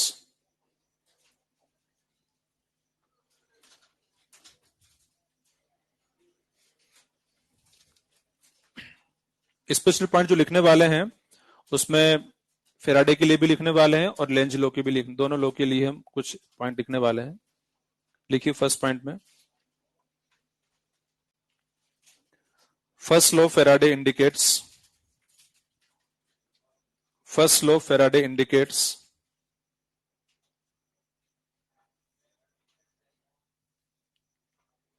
first law Faraday indicates that that induced EMF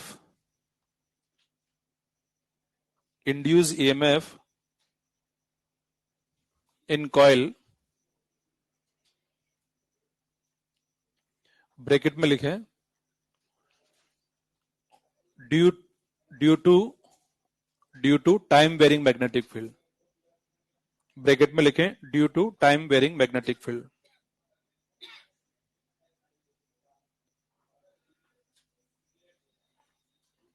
bracket के बाद लिखें not depends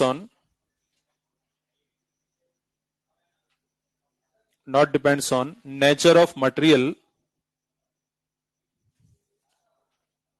or resistance, nature of material or resistance of coil, nature of material or resistance of coil। यानी कि time varying magnetic field में change होने की मतलब magnetic field में चेंज होने की वजह से जो ईएमएफ आता है वो नेचर ऑफ मटेरियल पर डिपेंड नहीं करता है। नंबर 2 में लिखिए second law of Faraday indicates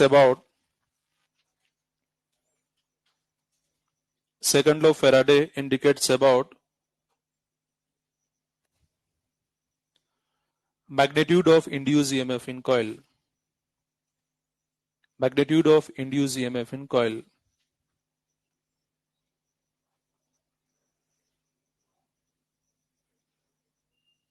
अगला पॉइंट लिखिए induced EMF in coil। Third में लिखिए Lenz law indicates about direction of induced current in coil, direction of induced current in coil।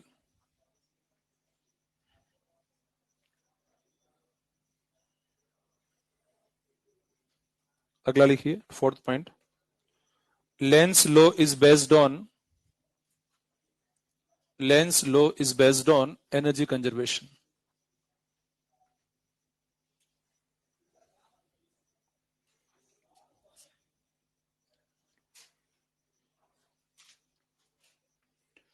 Next heading लिखिए questions based on Lenz law, questions based on Lenz law। इसमें 2 variety वाले questions की बात करने वाले हैं। ए में लिखिए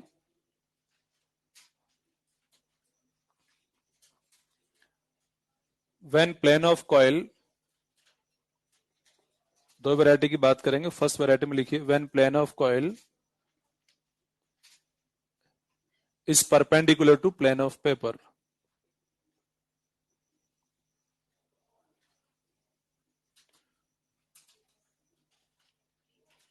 when plane of coil is perpendicular to plane of paper।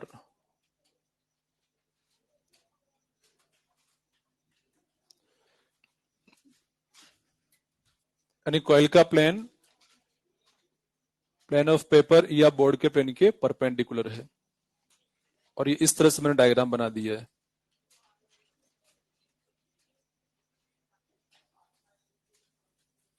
Diagram देख के पता लग रहा है ऑब्जर्वर के बारे में कि ऑब्जर्वर दोनों के लिए राइट साइड में कंसिडर किया गया है। अब यहां पर जैसे थोड़ी देर पहले हमने बात की है, हम यहां पर एक लॉजिक समझने वाले हैं कि किस तरह से direction of induce current find करेंगे, क्या अप्रोच लगाने वाले हैं। लेंज लॉ तो जो है वही है, बस उसको अलग अलग सिचुएशन में अलग अलग ढंग से हम काम में ले सकते हैं। देखिए यहां पर हमें पता है कि जब मैग्नेट पास आएगा तो बताओ यहाँ क्या बन जाएगा, एन या एस? ये बन जाएगा एन, तो यहाँ एस बनेगा। यहाँ क्या बनेगा, एस, तो यहाँ बन जाएगा एन। तो वास्तव में क्या हो रहा है इसमें कि जब मैग्नेट को पास ला रहे हैं इस कॉइल के, तो पास आने का अपोज हो रहा है। क्या हो रहा है, पास आने का अपोज, और दूर ले जा रहे हैं तो दूर ले जाने का अपोज हो रहा है। इस तरह से इंड्यूस करंट आ रही है। यानी कि कह सकते हैं पास आए तो ना, दूर जाए तो भी ना, यानी कि पास आए तो आने ना दे, दूर जाए तो जाने ना दे, पास आने का भी अपोज एंड दूर जाने का भी अपोज।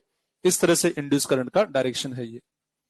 तो यहां पर जब भी ये कंडीशन हमें दे रखी है, मैग्नेट पास आ रहा है, मैग्नेट दूर जा रहा है, तो पास आने वाले केस में रिपल्शन कंसेप्ट से इंड्यूस करंट के डायरेक्शन को फाइंड करेंगे, और दूर जाने वाले केस में अट्रैक्शन कंसेप्ट से।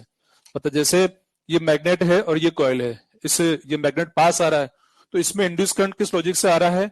पास आने का मतलब फ्लक्स बढ़ाना। नहीं नहीं, मुझे फ्लक्स नहीं बढ़ाना, ये कॉइल इस तरह से बिहेव करेगी इंड्यूस करंट आने पर।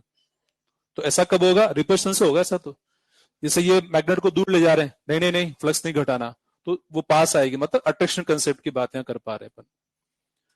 जैसे यहां तो देखो क्लियर दिख भी रहा हमें कि मैग्नेट अनकॉइल में से पास आने की बात, मतलब क्लियर नजर आ रहा है कि ये पास आ रहा तो यहाँ फ्लक्स बढ़ रहा है, ये दूर जा रहा तो फ्लक्स घट रहा है। आराम से कहते हैं कि हाँ, पास आने का अपोज, दूर जाने का अपोज करना है, लॉजिक हमें लगाना है।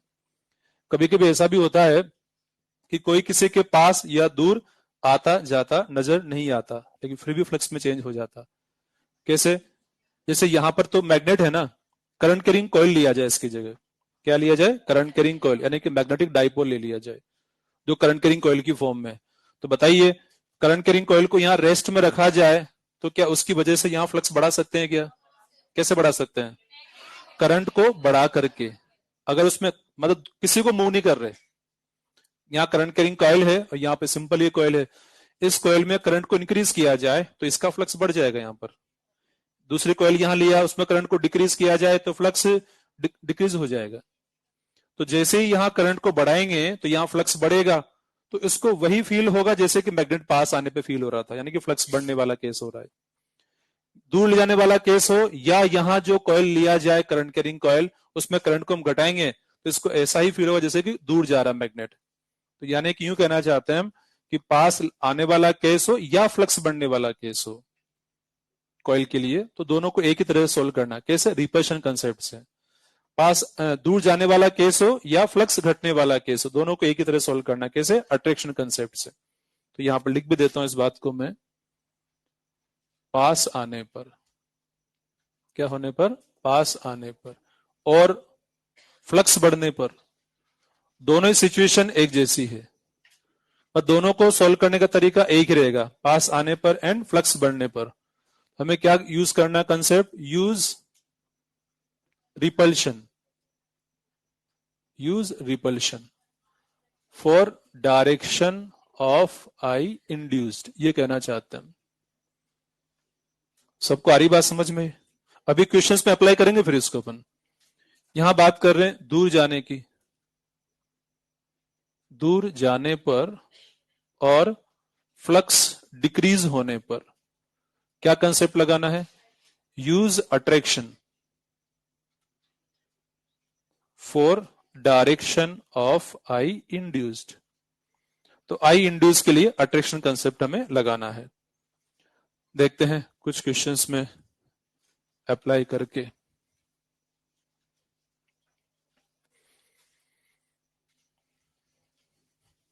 अभी फिलहाल जो लेंज लॉ अप्लाई कर रहे हैं ना यहां पर हम, वो डाइपोल डाइपोल इंटरेक्शन कंसेप्ट लगा के अप्लाई कर रहे हैं। देखा जाए तो लेंज लॉ को अलग अलग ढंग से अप्लाई करेंगे हम।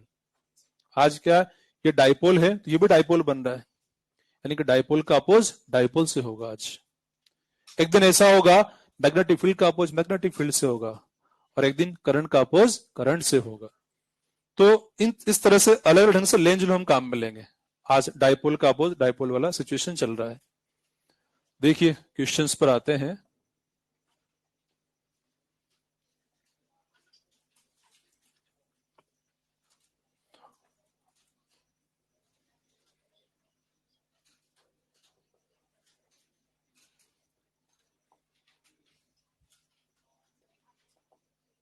Direction of I induced in A.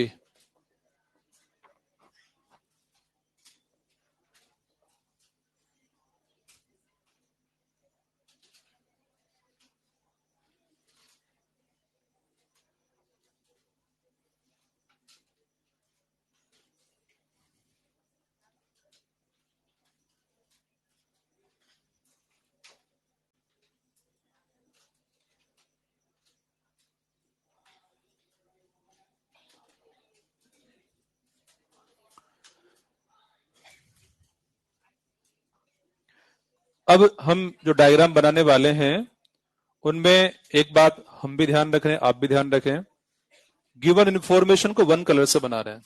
कुछ स्टूडेंट क्या करते हैं, अलग अलग कलर यूज करते रहते हैं, कॉल के लिए अलग, फिर वायर अलग से, करंट अलग बना दिया, ऐसे different different colour, 2-5 colour use करते रहते हैं। तो आप आज 2 ही कलर यूज करें, ज्यादा कलर यूज ना करें। कि एक तो क्या, या मतलब एटलीस्ट 1 कलर इसके लिए रखें आप, अगर ज्यादा यूज करते हैं तो, कि गिवन इंफॉर्मेशन 1 कलर से। अब ये ब्लैक कलर से बनाते हैं, मतलब ये गिवन इंफॉर्मेशन, अब जो भी यहां लिखने वाले हैं समझ के लिखने वाले हैं, उसके लिए मैं डिफरेंट कलर यूज करूंगा। आप चाहे तो कलर नहीं तो पेंसिल यूज कर लें, ताकि बाद में पता लग जाए क्या हमें गिवन था और क्या हमने खुद ने समझ के लिखा है।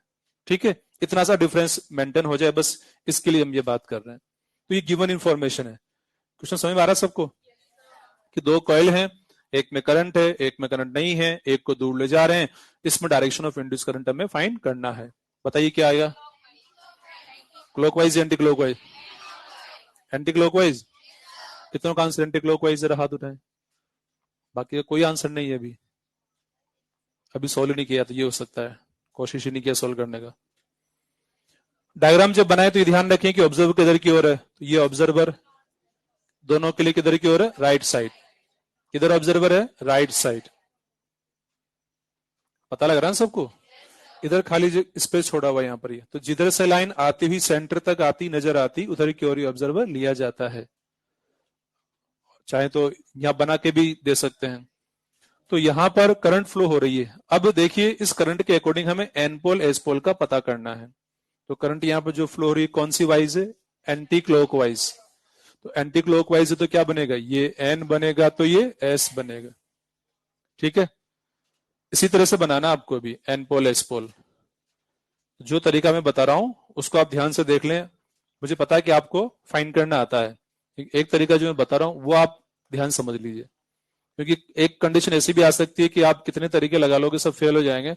जो मैं बता रहा हूं उससे दिक्कत नहीं आने वाली। तो मैं बता रहा हूं इसको सुन तो ले, आपके क्या करना है कि जो भी करंट का डायरेक्शन यहाँ दिया गया है उसके साथ साथ आप अपनी फिंगर घुमा के देख लीजिए कि साइंस कैसा है, ये चेक कर ले कैसा साइंस है, एंटी क्लॉकवाइज साइंस है। ठीक है, अब ये करंट किसके लिए है, ऑब्जर्वर के लिए। किसके लिए, ऑब्जर्वर के लिए। तो ऑब्जर्वर कहां बैठा है, यहां बैठा है, यानी कि ऑब्जर्वर जिस फेस को देख रहा है वही एंटी क्लॉकवाइज वाला है। तो यहां बैठा हुआ ऑब्जर्वर इधर वाला फेस ही देखेगा, सही बात नहीं? यहां बैठा हुआ ऑब्जर्वर इस कॉइल के लिए तो ये वाला फेस देखेगा। तो एंटी क्लॉकवाइज जो करंट अभी हमने बोला था वो ऑब्जर्वर जिस फेस को देख रहा है वो वाला है, तो एंटी क्लॉकवाइज है, ये क्लॉकवाइज है। ठीक है, तो मैं इस तरह से बता रहा हूं, ये तरीका आप याद रखें, क्योंकि हो सकता है कईयों को बिना इसके भी सर हम तो बस ऐसे देख लेते हैं, उससे हमारा काम बन जाता है। बस ये पता लगाते हैं कि हाँ ये वायर ऊपर या कौन सा, ऐसे ऐसे करके निकाल लेते हैं, आ जाता है कई बार। लेकिन जो बताया उसको जरूर ध्यान रखना। याद है सबको मैंने कैसे बताया, कैसे बताया? पहले फिंगर घुमा के देख लिया कि सेंस कैसा है, एंटी क्लॉकवाइज। तो ये डायरेक्शन किसके लिए, ऑब्जर्वर के लिए। ऑब्जर्वर जहां बैठा है जिस फेस को देख रहा वो एन है, इतनी सी बात, दूसरा एस हो जाएगा। अब देखिए इसको दूर ले जाने की बात हो रही है, तो इसको दूर ले जा रहे हैं तो इसका फ्लक्स घटेगा कि बढ़ेगा, फ्लक्स में चेंज होगा, ईएमएफ आएगा, करंट आएगी, करंट आएगी इसमें। अब करंट आएगी तो कैसे आएगी, लेंज लॉ से। उस कोस का अपोज, कोस क्या है, दूर जाना, तो दूर जाए तो जाने ना दे, उसका अपोज होगा, यानी कि अट्रैक्शन। एस है तो यहां पर एन, यहां आ जाएगा एस। तो आंसर क्या आ जाएगा, एंटी क्लॉकवाइज। सबको आ गया पहला समझ में? अरे आ गया समझ में? तो direction of induce current first वाले में एंटी क्लॉकवाइज आ गया है।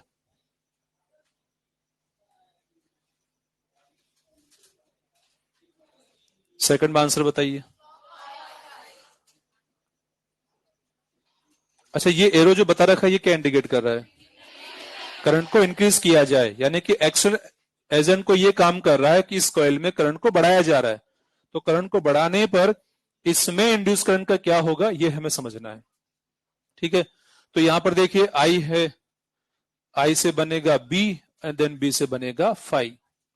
तो इसमें करंट फ्लो होने की वजह से मैग्नेटिक फील्ड यहां पर भी लिंक होगा ही होगा, तो इसका फ्लक्स यहां बढ़ेगा, फ्लक्स में चेंज होगा, ईएमएफ आएगा, करंट आएगी। तो यहां फ्लक्स बढ़ने की वजह से करंट आई है, मतलब इसमें करंट बढ़ाने की वजह से यहां फ्लक्स बढ़ेगा, तो इसको ऐसा फील होगा जैसे कि मैग्नेट पास आ रहा है, ऐसा लगेगा इसको। तो क्या करना है इसको, रिपल्शन अट्रैक्शन, रिपल्शन, यानी करंट बढ़ने से आई बढ़ेगा तो बी बढ़ेगा, फाई बढ़ेगा, तो रिपल्शन लगाना है।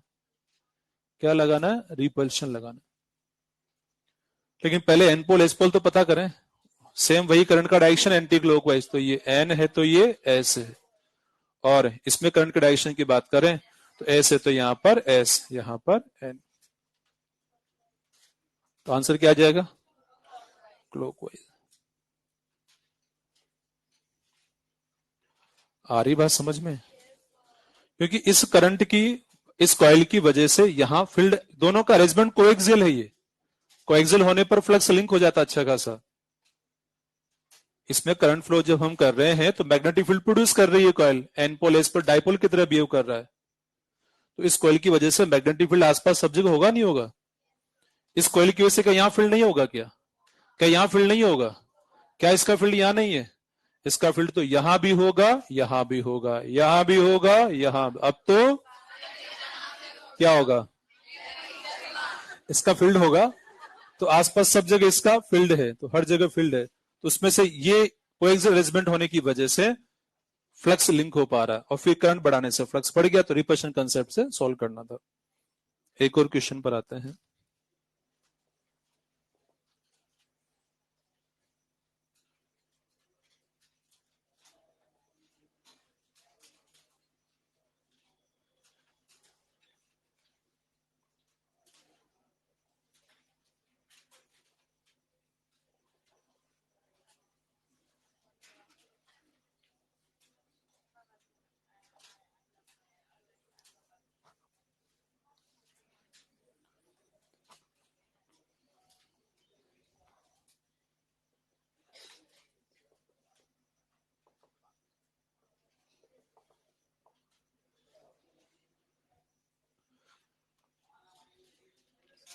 Direction of induce current in are, resistance R में इंड्यूस करंट का डायरेक्शन हमें फाइंड करना है।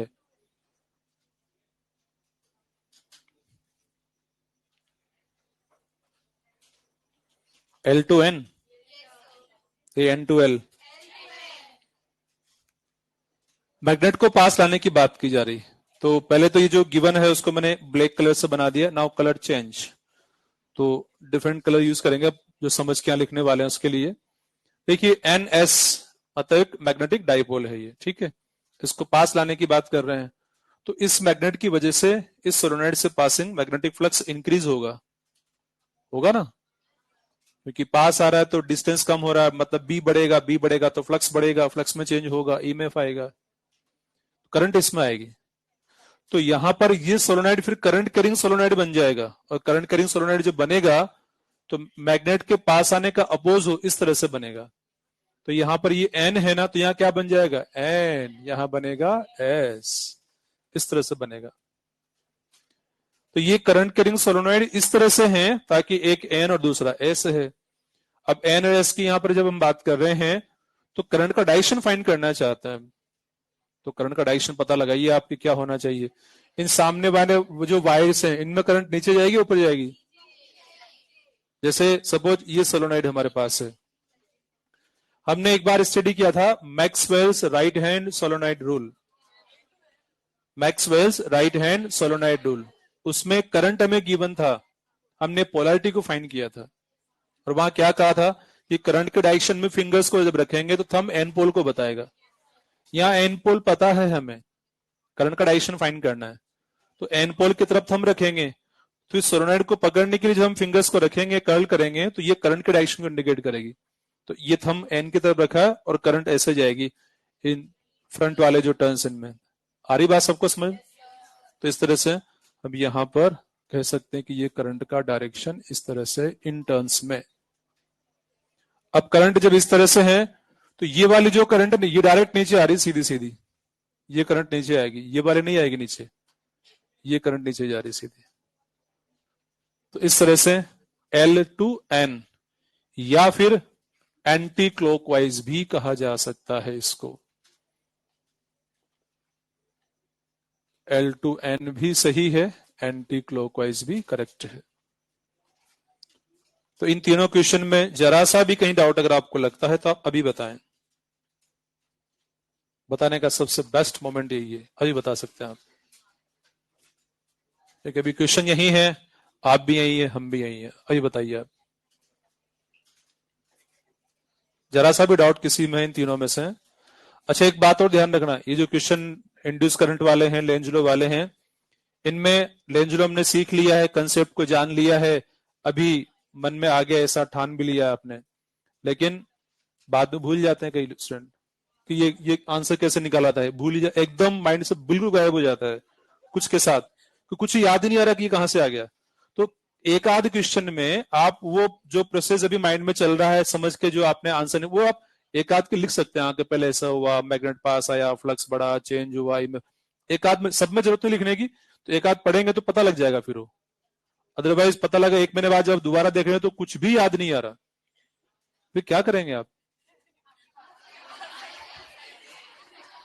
मुझे पता नहीं आएंगे आप लोग, बस सोचते रह जाएंगे कि हाँ पता नहीं कैसे था, आधा अधूरा काम चला लेते हैं।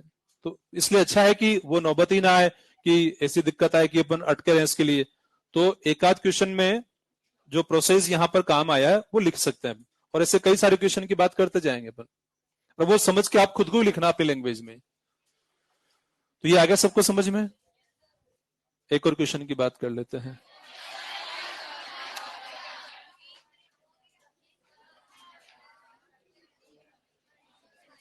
क्वेश्चन लिख ही देता हूं मैं,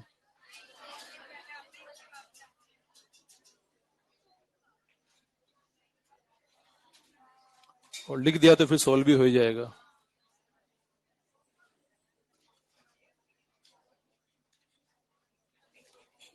प्लेट पी एंड क्यू, एक कैपेसिटर,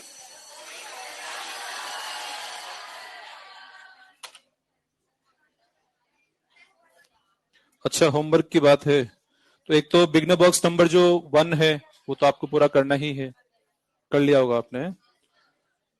बाकी ज्यादा कुछ हुआ नहीं है अभी, लेंजरो चल रहा है, तो ये जो क्वेश्चंस हम कर रहे हैं ये तो आपको बिगनर बॉक्स के अंदर मिलेंगे कई सारे इसमें से। तो अभी फर्स्ट वैरायटी चल रही है ये, नेक्स्ट इन पर सेकंड वैरायटी भी कवर हो जाएगा, उसके बाद फिर बिगनर बॉक्स 2 और 3 दोनों करने लायक हो जाएंगे आप, मतलब 2 लेक्चर और लगेंगे, उसके बाद फिर क्वेश्चन भी टिक करा देंगे और। ठीक है, ओके, थैंक यू।